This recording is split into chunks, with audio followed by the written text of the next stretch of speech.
5, 4, 3, Three, 2, two, 1. one. Nope. Try again. Okay. 5, Five, 4, 3, three, 2, two, 1. There you go. Right.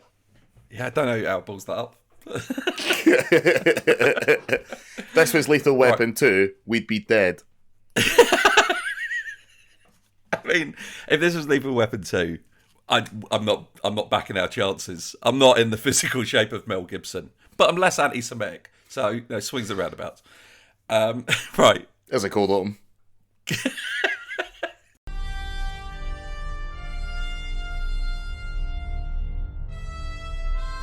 Podcasts.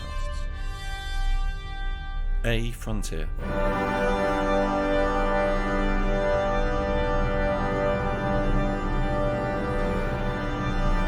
These are the voyages of the podcast Captain Slug. Its ongoing mission to explore strange new episodes, to seek out new jokes and new references, to split infinitives that no one has split before.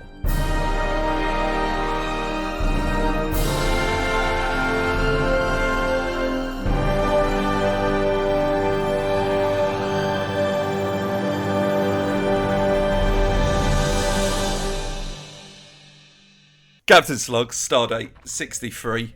These are the continued voyages of this podcast as we watch all of Star Trek. It's me, Eddie, and Mark, as always. Mark, how you doing? I'm very well. Zelda Tears of the Kingdom has come out. And to call it a masterpiece would be... Here's the problem, right? Now, I know the nature of linear time. I understand that, right? Things in the past, they were back then. Things in the future, yet to happen. Right now, I mean, who knows? Am I the only conscious being in the entire universe? Quite possibly. But, because I feel like there is a good chance that is the case, right? Because I feel like the way that most people irritate me is like how my brain would write them as irritating me. And a lot of my problems are quite petty. Anyway, my point being, Zelda Breath of the Wild, I would describe as one of Nintendo's greatest masterpieces. And this game has made Zelda Breath of the Wild look like a first draft. See, I loved Breath of the Wild. I genuinely think it's one of the best Zelda games ever made. I don't think it's got the replayability of some of the other Zeldas, because I think the joy is in the discovery in that game, so I don't think you get that. I am saving Tears of the Kingdom. I have a 1-week holiday in Crete coming up, and screw reading by the poolside like some sort of fucking nerd. I'm going to be playing the Zelda game. Don't bring Zelda on that holiday if Emma wants to do other things. No, her exact words were, feel free to bring it so you can play it while we're by the poolside, because I don't want to talk to you. So I've got Virgin Media coming to install our new system, and they text me, and you know normally they're like, oh, we'll be here between this time and this time, so I have to stay in the house the whole time. And they text me and they said, we'll be there sometime between 10 a.m. and 6 p.m. And I'm like, fucking fantastic. I'm just going to sit in front of the telly and play Zelda and nothing else. And then when the guy comes round, I'll welcome him in. I'll say, would you like a cup of tea? There's beer in the fridge or whatever. I don't know. But you don't drink it. It's just a polite thing to say. But I'll be over here. Building things.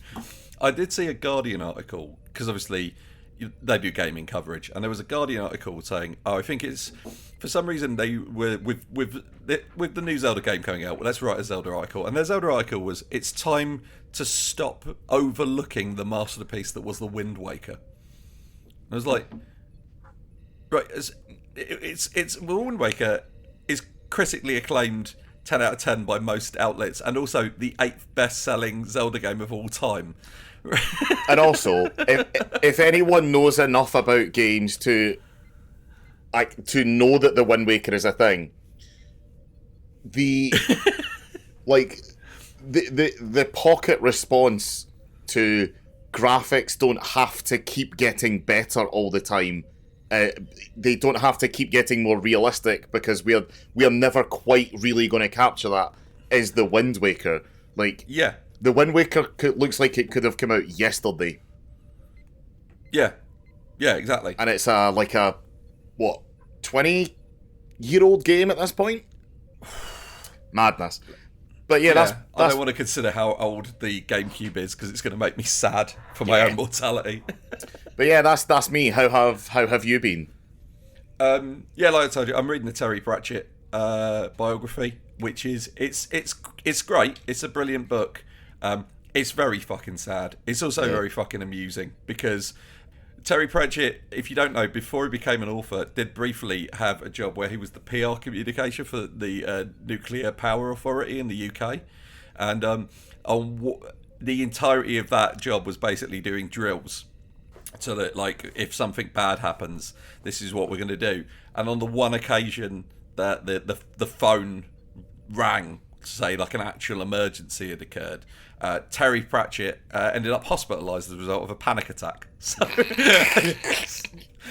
what I'm saying is, just because you're not good at one thing, it doesn't mean you can't go on to be Britain's most beloved fantasy author, and then briefly lose that title to somebody else, and then easily win it back after your death and their descent into bigotry. Yeah, Terry Pratchett. All I say about him, he was pretty fly for a white guy. On that note, today we're talking about the episode The Offspring. In comedy, we call that a link. I was genuinely I watched this episode because we didn't record last week. I watched this about 2 weeks ago, and I have spent the last 2 weeks absolutely furious because Dexter Holland, lead singer for The Offspring, as you might know, does have a PhD, and unfortunately it's in molecular biology, which has no link whatsoever to the subject matter of this episode. And if only it'd been like a roboticist, a nanotechnology expert, physics, anything, I would have been, but no. Do you know who else has a PhD? The terrible video game movie director Uwe Boll. He has a PhD in English literature. So he objectively understands how a story works, and yet can't make a film. But to be fair, given that his response to criticisms of his movie production was to fly critics out to box him, maybe he just intimidated the selection, like the committee that you have to present the dissertation to. It's like, turns up, walks in, they go, so what's your defence of your thesis? And he just like puts on a pair of brass knuckles and goes, here's my defence. Yeah. I have got written down on this that this is probably the most heartbreaking episode of Star Trek: The Next Generation that we have watched or will watch. It exists only to make you feel bad in a weird and unusual way that you'd never considered before. Yeah. There's something truly sad about the people who have the mind of a child but they are in the body of an adult. If you've ever seen the Robin Williams film Jack, it's a bit like that. I'm not really going anywhere with that. I just wanted to remind you that Robin Williams made the film Jack, and it's not very good. It's to be fair, it's a problem with the marketing of Jack. As in, it was kind of sold as like a Rob Schneider movie. Robin Williams is Jack, a man trapped in the body of a child. But actually, it's quite a horrifying movie about a man whose life will only be 1/4 of what it should be. The thing I remember most about Jack is that I believe part of its marketing is that in the film The Lost World Jurassic Park, the T-Rex destroys a blockbuster, and the most prominent cardboard cutout that you see is Jack. And there's no way that Spielberg wouldn't like would have allowed that to be the case if it wasn't pre-planned.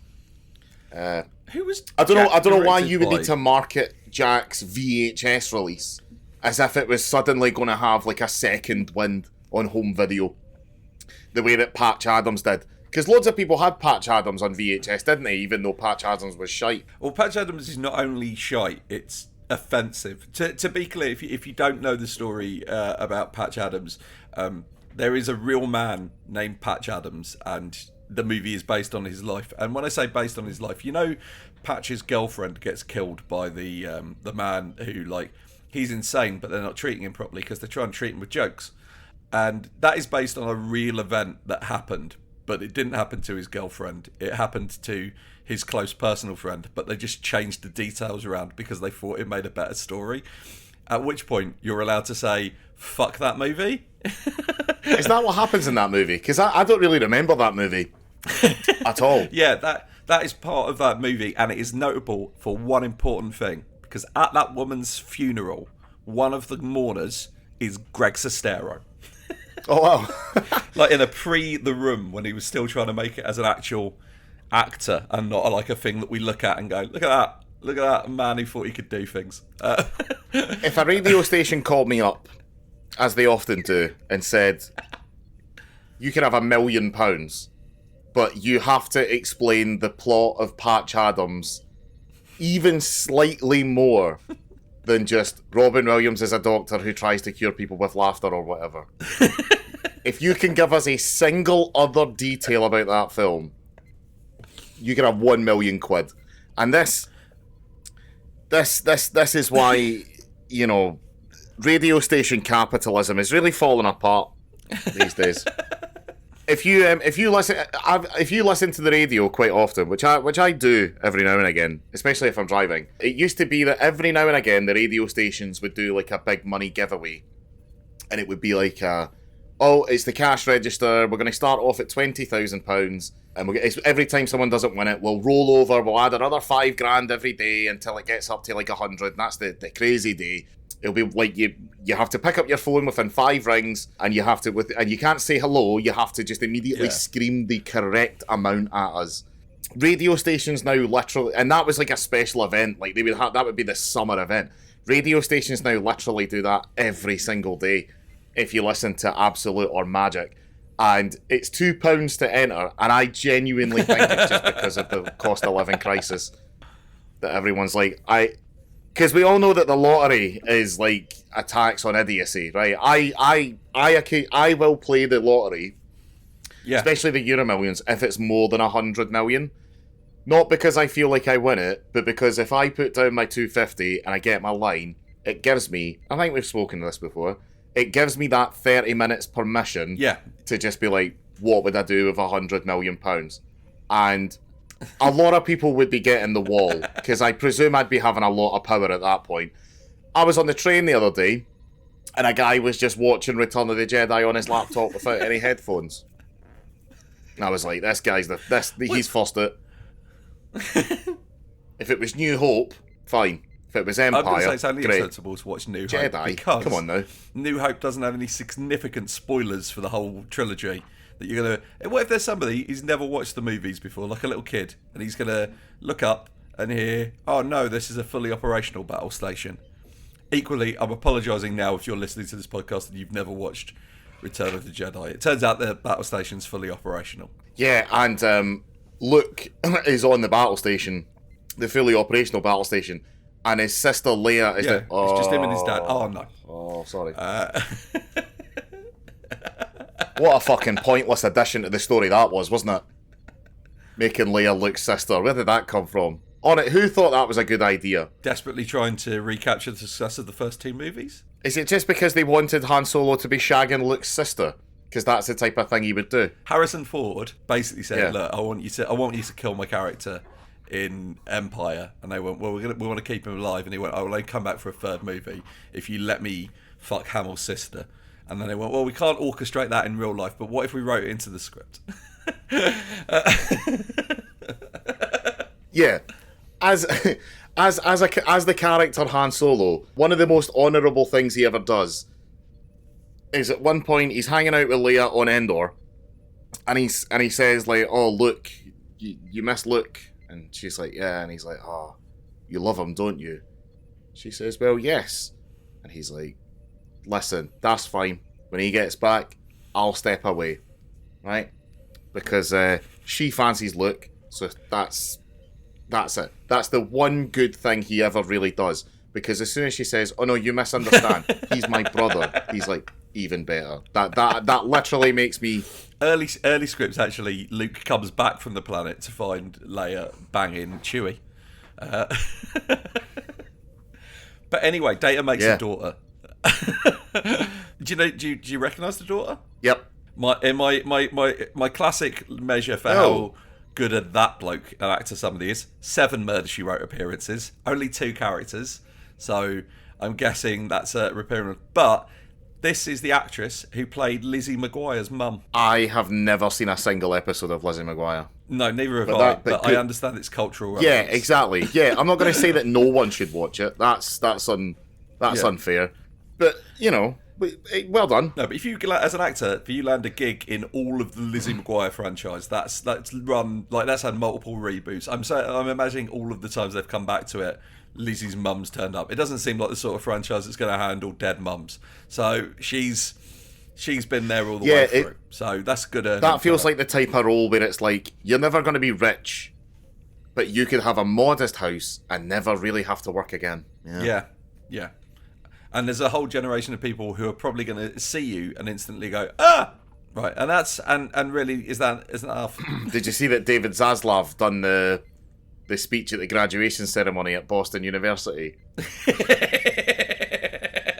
head of Warner Brothers, David Zaslav, and all the students just started chanting, "Pay your writers," because who the fuck thought it would be a good idea to get to talk to a bunch of people who are about to go into a career, presumably many of whom in the creative arts, a man who would happily see them destitute or working for absolute minimum wage if it meant that he kept making money. Which, to be fair, is basically everyone that I imagine that they invite to a graduation ceremony. I'm going to say this. If David Zaslav has had any fucking courage of his convictions, he would have had an AI write his speech. Yeah. And just done whatever it said. But no. So Data creates a daughter. I watched this episode about 2 weeks ago, so I can't really remember any of the details. He just does it like in his spare time, right? Yeah, he does it, and then Picard's like, "Why didn't you tell me you were doing this?" And Data quite rightly is like, "Well, nobody else has to ask you for permission to procreate." And Picard's like, "Technically correct, Data. But there's only 2 of you that we've ever encountered, and one was evil. So I feel like I should have been given a heads up." That entire scene is incredible, right? Because Picard, after Data sort of shows up and says, "This is my daughter. I made her in my spare time," which is how I'm going to describe my own kids. Picard, I think that's the cold open, and then we get the titles, and then it's Picard and Data in Picard's office. And the whole interaction where, Data is obviously broaching like quite a lot of the themes of the episode. You can tell that Picard's motivation was, don't let Data do this, because if he does, it means I'm going to have to speak to an admiral. I don't want to do that. Yeah, and then later on, of course, he does speak to an admiral. To be fair, I shouldn't need to clarify this. Data's daughter isn't a fairly well-known character in Star Trek, so you can guess how this episode fucking ends. She malfunctions, and the malfunctions is that she experiences emotions, which includes fear, and then she dies. It's the entire episode is just like, from the moment it starts, like even if you had never seen any Star Trek before, the moment the episode starts, you know that she's going to die. Yeah. Because that is the only reason you do an episode like this. Yeah. And it's so sad. What if he just sent her away to go and live in a nunnery? Yeah, that was a malfunction. She believes in God. And did you catch who directed this episode? This was the first ever episode of Star Trek directed by one of its cast members. Because this was Jonathan Frakes' debut. Now, technically, Nimoy and Shatner had directed movies. This was the first episode ever done by an actor. Yeah. Apparently, it's one of Michael Dorn's and one of Patrick Stewart's favourite episodes. That's nice. Because they're just like kids dying. That's like their favourite thing. Yeah, yeah. One of my favourite things that I read about this episode was about the production of this episode is that at one point, so the story of this episode is Data creates the Offspring, right? They go away, they have many top 10 hits, and then in his spare time from managing that rock band, he builds a daughter, and the first time you see her, it's fucked up, right? It's like like she looks like if a 6 foot fetus had been in a car crash. Yeah. And he's like, look at her, isn't she great? It's all got like angular and weird in the face. Yeah, she looks a bit like Crichton from Red Dwarf, but without a proper mouth. And she gets to choose the visage that she gets to present to the world. But she is a child, right? She doesn't know anything. She's a bit like season 1 Data. Everything is new to her. Everything is needed to be learned. So she goes to Guinan for some advice, and she says, what is love, what is attraction, etc. And in the script, Guinan said, well, love is when a man and a woman fall in love. And apparently Whoopi Goldberg was like, no. Of course not. Star Trek is well beyond that. So they changed it to when 2 people are in love, which is quite nice. Yeah. Good. They were also then going to show a same-sex couple holding hands in the background. But then someone ran to a phone and made a phone call to the production office, and that was next. David Livingston came down and made sure that didn't happen. And that David Livingston being the producer of Star Trek, not the explorer from Canada. The explorer from Hamilton, who discovered Victoria Falls. And by discovered, I mean came across. I'm assuming the people who lived in the area were aware of it. Yeah, I can see why Whoopi Goldberg... Oh, Jesus Christ, I understand why maybe not putting a same-sex couple in the background holding hands. This was still the 80s.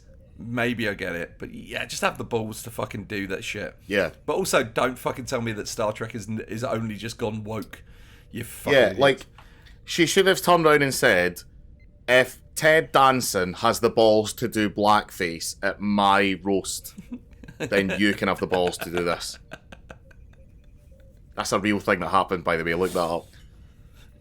Yeah, it's a real image. And it's not even just blackface, it's full minstrel. So I have a question about this that I have to raise, which is that Data explains to Bev at a certain point in this episode that he doesn't love his daughter because he isn't capable of love. And this again brings up my ongoing theory is like, obviously Data can't feel love, but can he think it? Because the way Brent Spiner is playing this, there isn't like it's a difficult performance to give if you're an actor, where it's like somebody's going to be throwing emotions at you and you've got to give nothing back. Yeah. But there is a little hint in Data's eyes of maybe like, well, you don't create a daughter if you don't want one. Well, he kind of presents it as being purely practical, doesn't he? Because he's like, well, in regular procreative species, people procreate so that their legacy will live on, whereas I am the only one of this. Yeah. So if I die, that God, what are you going to do? You're going to go and get lore? Yeah. Which is the same thing that the Admiral who turns up later to take Lull away is like, oh, we need to take her to the Dacian Instrument because if something happens to the Enterprise and we lose Data, she'll be gone. He's basically making the argument that you should always back up your Data.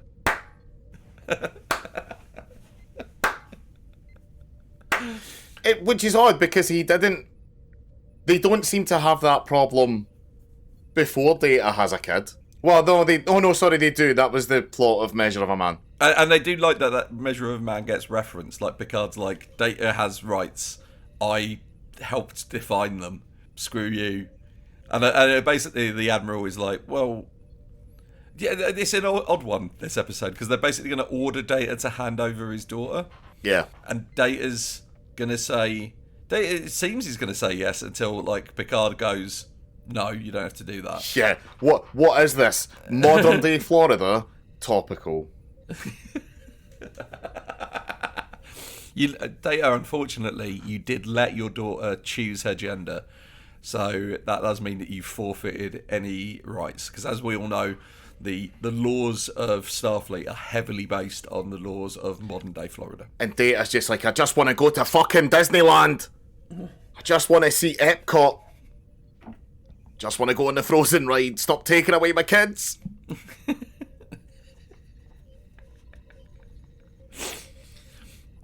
I also like that we get to see Picard in his sexy pajamas for no reason. I have taken 3 notes about this episode, and one of them was about that pajama top. It's quite sexy, isn't it? I like that Picard. See, as I was saying on the last episode, talking about the Illurians, like I kind of hate it when everything needs to be over-explained. Like, we don't really need to know everything. Like, some things should remain a mystery. Otherwise, what else would you talk about? But what Picard does in his quarters, I want to know nothing more about. Every now and again, I want to cut to Picard's quarters when he's got on his sexy pajama top that's split down to the navel. I want to know I don't want to know what the relaxation light is all about. I have my own theories about that. Why does he sleep? Why does he have a single bed? Don't know. Who cares? Because he's the captain. Because surely, again, as we've always... Picard only fucks standing up. Great. That's fine. I'll take that. Because he's the captain of the fucking Enterprise. Like, he's following Kirk and Pike. Like, the designers of the Enterprise D were like, obviously the captain has to have the most fuckable bed in the Federation. Do you know what I mean? Yeah. Because Riker, he'll do it wherever. He'll beam down to the planet. That's what he did. He was like, no, we're doing a different thing on this Enterprise. Put the double bed in Riker's quarters. I just want a window. Yeah. I want a window. There's only one double bed on the whole Enterprise. Ensign Jensen has been specifically requested not to make any more of them. In fact, there's 2 double beds. One of them goes to Riker, and the other one goes to the Dolphin family, because the Dolphins actually... You might not know this, the Dolphins had a better union than the humans. Because they didn't get bogged down in the minute details. All they wanted was the double bed. They want fish and a double bed, and that's it. That's their 2 demands. And as anyone who's ever done any industrial action should know, the less demands that you have and the more focused your demands are, the more likely you are to get what you want, I think. I know nothing about trade unionism. That might actually be the opposite of what you really should do. I think you're supposed to make up like 6 things that you don't really want, so that when you give them up, you look reasonable. Oh, right. That's what happened then. The Dolphins were like, oh, what else should we put in here? Oh, I don't know, man. Double beds. And then they got them. And what they got to do? Give them up? Makes them look weak. They very quickly walked back to their... They came in and they went, right, we're going to name 2 things we definitely want, and a 3rd thing that we'll give up. And then we'll give that up. And then they were like, well, okay, I agree with these first 2 points, but what's with these demand for exercise bikes? Then the Dolphin just slammed both flippers down on the table and said, don't tell me how to live. Remember that time the big ship came? And you couldn't speak to it because you didn't have any whales. Any more of this nonsense, land boy? We'll be out of here. We'll make our own ships. King-size beds, that's what we'll have. I do want somebody to write a Star Trek novel that is entirely focused on Cetacean Ops now. Yeah. Now that because I want to put this out, that we mentioned in yesterday's Enterprise episode that it gets mentioned over the call-out. So I looked into it. That is the first mention of Cetacean Ops, and it was kind of included as a joke. However, that picture I used for the thumbnail for the podcast last week, that's from the official, like, book that they released that's got the blueprints of the Enterprise. So Cetacean Ops is real. Yeah. And it is on board. Yeah, you can't like... It's on the Cerritos. Yeah, you can have a go at Lower Decks and say, oh, it doesn't count, it's not canon, it's comedy. No, it's a thing. It exists. Accept it and move on. I want someone to write that novel, but write it entirely in the dolphin language.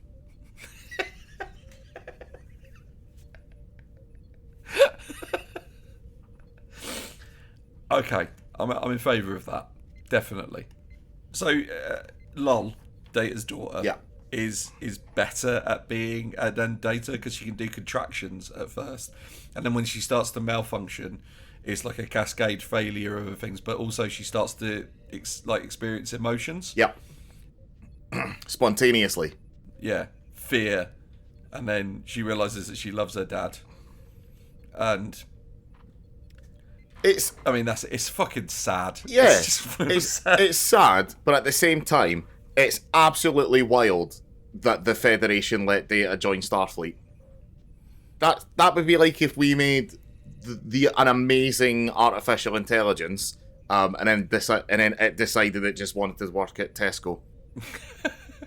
Right. Like but also just from a it's not even that. It's if we decided they want to work at a Tesco that was in regular risk of blowing up.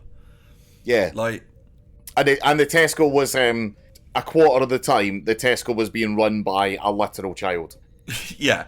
That's another thing. Is Data goes to, I remembered this. Data goes to see Beverly Crusher to get her advice on parenting. Don't need to say any more about that. No, there's little. I would go ask somebody who'd raised this, raised a decent child.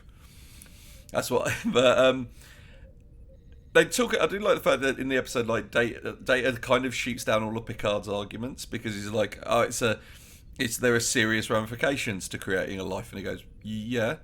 It's true of everyone. But then he goes, well, you have no idea what you're doing. He goes, no, nobody does. That's what I understand about parenting. And you can't really come up with a good argument to Data why he's not allowed to make more robots. Because it's not like he was making a robot army, which is what I would have done in Data's position. I think I would love to be friends with Data, right? I think the problem that I would have with Data, really, is that again he would come up with things that I couldn't argue about, and then just his blank expression I think would just make me furious because I'd just start arguing around in little circles around myself. I would fully have punched Data multiple times just out of frustration. Just give me someone. No, that's not fair. I like Data. Data would be my best mate. I would have slapped him at least once, though. Yeah. Just to see what it's like. Yeah, I do have one point about this that I've got to bring up about this episode that does bother me quite a lot. When Lull has died, Data goes back to work. Yeah. Like immediately. Now, I understand that Data has no emotions and therefore no emotional baggage. Yeah. That he needs to deal with. I get that. Understand it completely. But what my problem is, regardless of that specific fact, Starfleet should have a regulation that mandates a certain amount of compassionate leave following the loss of a loved one. If not only for the well-being of the crew member in question, but also operational efficiency. Yeah. You might think you're fine to go back to work. In fact, you might think that's a good thing to do. But you're probably not okay, and you might end up making a mistake at a terrible moment. You know, like those planes crashing into each other that time in Breaking Bad, which, weirdly, now I come to think about it, had Q in it, didn't it? Yeah. That was Q, yeah. Yeah, it was John. Yeah. So, yeah, I just don't think Data should be allowed to go back to... I understand that in his particular case, there should be... It might not apply... But I don't think that should change the rule. No, you have to go on 3 months of mandated bereavement leave. Oh, now. Or are kids just more expendable in Starfleet? Obviously the Starfleet is in favour of child labour. Like, we can say that We know that. with absolute certainty. Yeah. And you can just replicate a new kid. Really. What baffles me is like Data never had a second crack at creating a daughter. Like This one, yeah, I guess he just didn't get on with this one. maybe that's what we can tell is like Data. You can ask the question, can Data love his child? But we overlook the question. Actually, was Data just relieved when it died? It was like, hey, turn up in engineering. Spoke to Geordie. He's like, weekends in the holodeck back. When does Data get his cat? It's after this, definitely. I feel that he should have had the cat. Yeah, well, already. It wasn't before this, because again, I don't know if you were listening earlier, but I explained how linear time operates. Do you want me to go over it again? I'll get the whiteboard if you want. Yeah, I don't know when he gets the cat. It's some point between now and when the Enterprise D crashes. That's all I know. Yeah, some point between now and the heat death of the universe. At some point between now and... No, I know this. He definitely has it in the episode where Barclay gets a disease that makes everybody on the Enterprise de-evolve. Yeah. Because Spot turns up as a lizard and gives birth to kittens. It's an odd episode. Great. Yeah. Worf gets turned into some sort of beast creature and traces them all through the Enterprise. Fantastic. Yeah. We don't get a lot of Riker in this episode, I was going to say. No, I'm guessing French was busy he came in behind the camera. He got off with Data's daughter, and then he left. Yeah. Pretty standard Riker behaviour, to be honest. I like the fact that Frakes clearly went, I would like to direct an episode. Can we script it so there's not much Riker in it, so I don't have to do, both bits? And they write the episode, and then they go, well, there's got to be a bit where Data's daughter gets off with someone because she doesn't understand love. Oh, well then it has to be Riker, doesn't it? Yeah. Because that could have been O'Brien. Could have been Troy. I think it could have been Worf. Wesley. Well, not Wesley. That would be shit. Why is her getting off with Wesley any less weird than her getting off with Riker? It's more that I just don't believe that. I don't believe that Wesley's got. I don't think that. I don't believe that an android who's looking for more information about the realms of love would look at Wesley and go, "That's the guy." I can understand why she arrived at the decision to land on Riker. She must have seen the personnel records. Yeah, exactly. But Troy would have been funnier. I agree with that. Especially if Troy being into it. Yeah. So there's a bit in this where Lal, obviously she's in like her pre-release state. She's in alpha whatever. I was trying to make a gaming analogy. Doesn't matter, right? She was looking like Crichton. And you go into the holodeck, and her and Troy are sort of deciding what she's going to look like. So it comes down to either a human male, a human female, an Andorian female, an Andorian male or a female Klingon. Yeah. Now, my question would be, how would the Klingons feel about that? Well, my more important question about that particular scene is when she's showing the Klingon body, Troy says, "Oh, you'd be a friend for Worf." That's not what you would be. That's the... All Klingons are friends with each other, are they, Troy? They just all get along, do they? That's racist. That's what that is. Also, you're claiming that Worf doesn't have friends. He's got at least half a friend. That's Riker's bottom half. I don't know how the Klingons would feel. I think the Klingons would like it if you were if an android chose to be a Klingon. I think the Klingons would be on board with that. They'd find that honourable. I think they'd be like, "Oh, this thing that they've got the strength of a forklift truck has chosen to be part of our culture. I think they'd be on board with that. Actually, yeah, that is a good point. Yeah. Yeah. You're right. As long as she then and devoted her life to being a warrior. Yeah.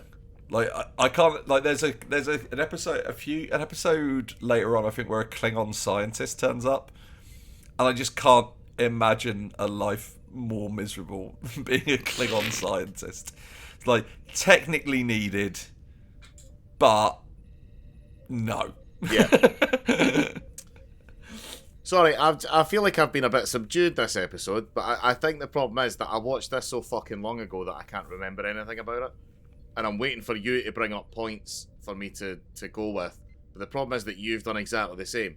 So my mind is still on the Dolphins. I could talk about Cetacean Ops for 6 hours. By the way, I found out navigation is what they're for. Because they're more used to flying around three-dimensional water.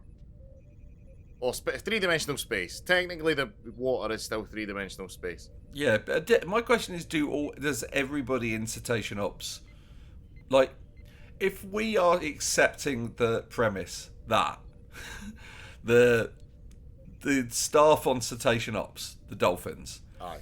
are there and on board because they've been discovered to be sentient? What if one of them wants another job? Like if you've got a workstation that a dolphin could access, which you could design. Yeah. You could make that. That's no trouble. What if one of them wants to be, like, I don't know, like something else on a starship? Like, what if one of them wants to be a doctor? What if one of them wants to be the cello player in the band?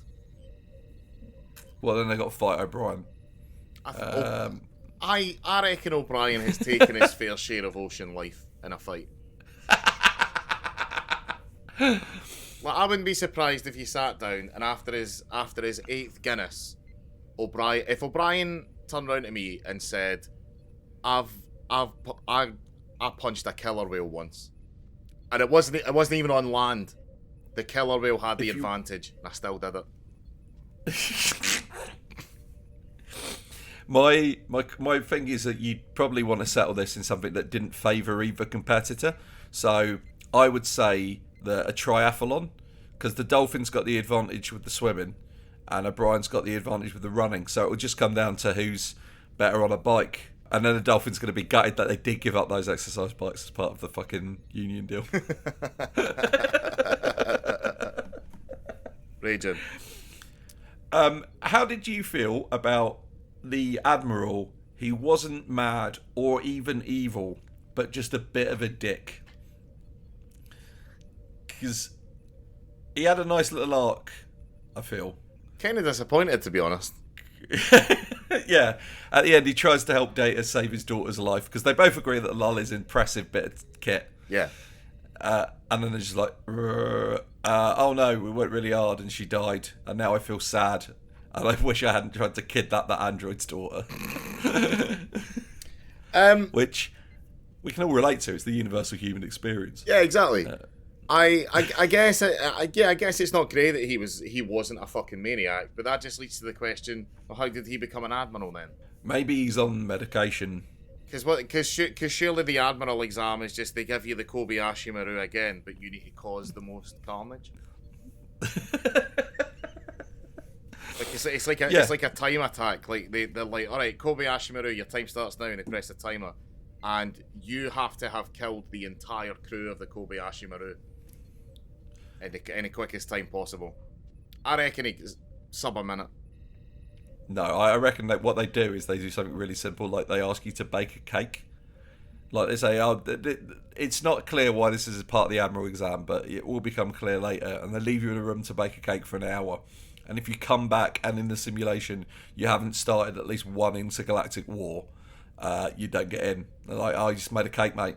No, you're not got what it takes to be in the Admiralty. I reckon they say, like, listen, look, the Admiral's exam, you know the Captain's exam is the Kobayashi Maru. Well, for the Admiral's exam, we're going to do a literal trolley problem, right? Because we're in San Francisco, we've got the old trams, and then they say, like, we're gonna do it in the simulator, 5 people on one track that you're heading towards, one person on the other track that you can fucking flip the switch for, right? And then what they do is, an hour before it happens, they say, oh, actually, the holodeck at Starfleet Academy has broken down. So we've decided that we're just going to do this for real. And then anyone who shows up gets the ambulance automatically. So anyone who can, if they did the trolley problem in the simulation, it'd be anyone who can get the trolley onto both tracks at the same time. Yeah. Yeah, exactly. Yeah, so I think this is a really good episode for Frakes' first directorial debut. Like, I think there's some good performances. I think it's a stellar episode, yeah. Yeah, and it's really quite well shot as well. Because for no reason, Lau is kept in a pod in the ceiling that she descends down from. And I quite like that. I don't know what element that was something he had a say in as director. Oh, fuck, wait, that's right. So, the first thing that we see is Data...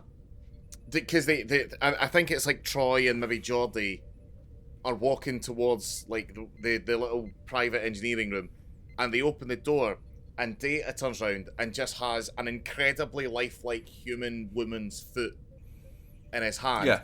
And then he says, oh, wait, give me a minute. You've come in too early. Now, my brain, if I was Troy, my brain would be going all over the shop, right? But yeah, that's right. She comes down from the the opposite carbonite machine. Is that the first time that we see that thing? Yeah, I've never seen that before. Because they use that again in the is it I Am Borg? Is that what they call it? The one with Hugh. Oh, that's right. Where they okay. like keep him hooked up to the old computer. Oh, on a genuine note, what's that room fucking for? Building kids. There's a cupboard that you open and it just has incredibly lifelike human women's feet of every shape and size and colour. and 90% of them have a post-it note on them that says Riker. Should we read anything troubling into the fact that Lau's 2 human suggestions of who she could be, both of them were white people? Or do you think Data had a word with her where they're going through the selection? She was like gonna choose a black person. Data was like, "Don't make this harder than it's really going to be for your love." Yeah, definitely. Like, we're still at a point where when a black captain gets announced for a Star Trek series, people will get really mad online about it, which they did. People got really mad about Ben Sisko, so don't pretend that's new either. I think that maybe she suggested what haircut she was going to go for, and Data just said, well, you have to be white now. That wouldn't fly anywhere else. No, I think she could have pulled off that haircut if she'd gone Asian. I just want to say, if you do check it out, it's a fucking great episode. Because like my notes have literally multiple times just got, this is heartbreaking. This is because like you have the heartbreaking element of like Data as a creature who doesn't experience emotions, trying to work out what it means to have a father-daughter relationship, and her from the same perspective. And then you've got the whole thing where it's like she's in the corner at school while the other kids bully her. Yeah. And then like her observing people and not getting it, and then the first emotion she feels is fear, and then she dies. Like, even by Star Trek standards, you know, that's more tragic than like the life of Ian the Star Child. Yeah. This is like a Star Trek episode that was written as like a parody of just if there was an opposite of a parody. If there was a way to write a more, like, just be like, oh, it's a parody, but it's just a more serious version of all the ridiculous tropes that you have. This is that for Star Trek. Do you reckon that's what happened? Frank said, I want to direct an episode of Star Trek. And they were like, well, if you want to direct an episode, we're going to make it most Star Trek that's ever trekked. the stars. I think Riker said, I think Frakes said, look, I have two requests. One, it has to be the saddest episode we've ever done. And two, I have to get off with a kid. No, you're forgetting the third one. That I want there to be a prop of a incredibly lifelike and accurate woman's foot that I can take home.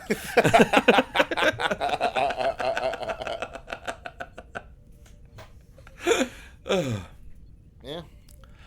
What's the legality on Lau working in 10 Forward? Because, like, she definitely is a minor. Has it ever been brought up about Wesley drinking? Because synthahol. Yeah, I don't know. I'm assuming Wesley's not served alcoholic beverages. Yeah. I'm assuming that maybe, like, the young'uns aren't allowed. You know, they're allowed in 10 Forward until a little bit early. You kick them out maybe about 8 o'clock. Aye, just before the pub quiz starts. Yeah, you let them in for most of the day, just so they stay out of other people's hair, you know, for the greater good. But I can't see. Yeah, no, I don't think we've ever seen Wesley pissed, other than that one episode where everybody got pissed. Oh, actually, yeah. I forgot that was an episode. Like a really early one. I've been as I've been uploading the first season to YouTube, which is now all of the first season is available on YouTube. Nice. Check that out. Yeah, as I've been going through them, I've been reading my plot synopsis of what we talk about in the episode, and basically I've been unable to unravel what most of the episodes were actually about.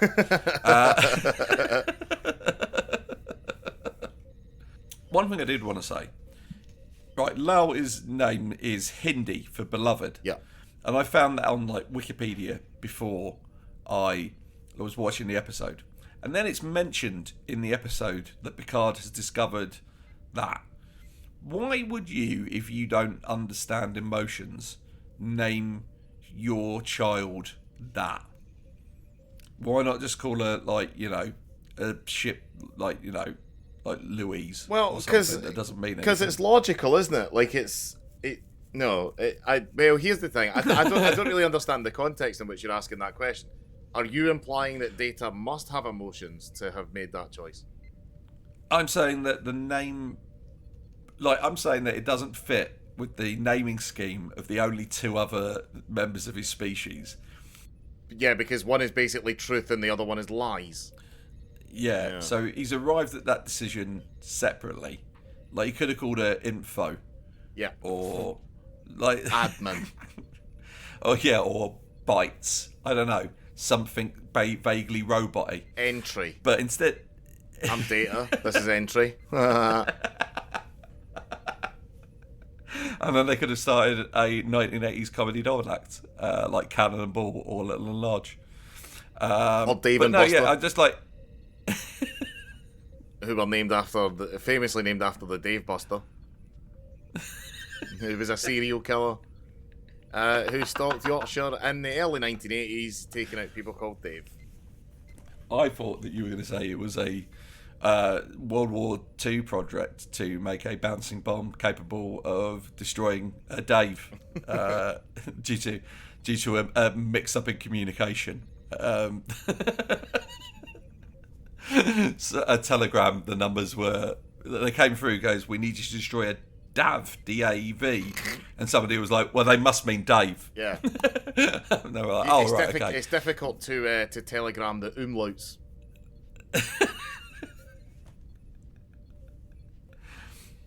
No, but the point I was going to say with like the name Lau is like it's a fairly obscure name. Like you say, it's Hindi for beloved, and it's weird that Data would have scrolled through all of the names available in all of history and arrived at one that, what first of all, wasn't from a Sherlock Holmes novel, and second of all, is like it represents something that he can't objectively doesn't have a sense of. So I'm not saying I'm just saying it's an odd choice. But it is logical. Like, if he wants to understand human emotions, he knows that people sometimes name their children with a name that the person hopes that they become, which is what he wants. He's not. he makes out that he's making a daughter to, like, as you said, but unironically, to be a backup for him. But he's obviously doing it to understand that kind of parental love thing. Yeah, because if it was just that, then logically he'd have no issue with her being taken away. Yeah. Even if he logically thinks that he's the best option as the person to raise her, which he is, because he's the only person who knows about being a robot. But yeah. Also because the episode would have been bad if she'd been called Sandra.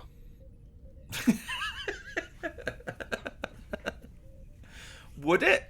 I argue that it would have made it a better episode. Yeah. If Data had gone, this is my daughter, Tracy. Yep. Who are you promoting? It's a difficult one. I think Troy put in a fairly blinder of an episode, even with the casual racism towards Worfen being mates with all Klingons. Yep. I'm promoting Troy. I'm promoting Guinan. Yeah, I say Guinan gets a promotion as well. I don't think there's anyone that gets a demotion in this episode. Picard almost gets a demotion for forgetting everything that he did in Measure of a Man, briefly. Yeah. Yeah. But then he does also then later specifically mention the events of Measure of a Man. So because he went off and watched it's a brief slip. Checked it out on the backups they've got. It's like, oh yeah. No, yeah. They are people. Yep. Forgot about that. Dealt with this already. Shit. But then I was trying to keep a season regular, and now I'm trying to stop there from being another one. Yeah. How do I get out of that ethical quandary? Oh, don't worry, she's dead. And I'd say I'd give Data a promotion for the technological breakthrough. Yeah. Agreed. But I also think he should take some time off. Yeah. I think an episode with Data on essentially a holiday, because that's what you do with his grieving time. Yeah. Would be great. Just get really into relaxation lights. Whatever the fuck they do. Right, yeah. Good episode. Great episode. Give it a watch. Stay on it. Yeah. Give it a shout. Yeah. Anyway. Bye. Bye. I am going to use that bit from the beginning as the cold open. Yeah.